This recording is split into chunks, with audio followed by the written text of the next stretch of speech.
கனிம வளத்துறையின் அனுமதியின்றி சட்டவிரோதமாக கல் குவாரி நடத்தி வந்த பெண் நில உரிமையாளர் உட்பட 8 பேரை போலீசார் கைது செய்தனர்.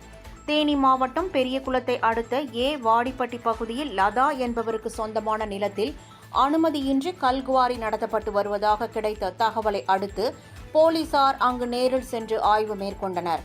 அப்போது கனிம வளத்துறையின் எந்தவித அனுமதியும் இன்றி கல்குவாரி செயல்பட்டு கொண்டிருப்பது தெரியவந்தது. இதை அடுத்து நில உரிமையாளர் லதா உட்பட 8 பேரை ஜெயமங்கலம் போலீசார் கைது செய்தனர். மேலும் பாறைகளை வெடிவைத்து தகர்ப்பதற்காக அனுமதியின்றி வைக்கப்பட்டிருந்த ஜெலட்டின் உட்பட 15 கிலோ வெடிபொருட்களை பறிமுதல் செய்தனர்.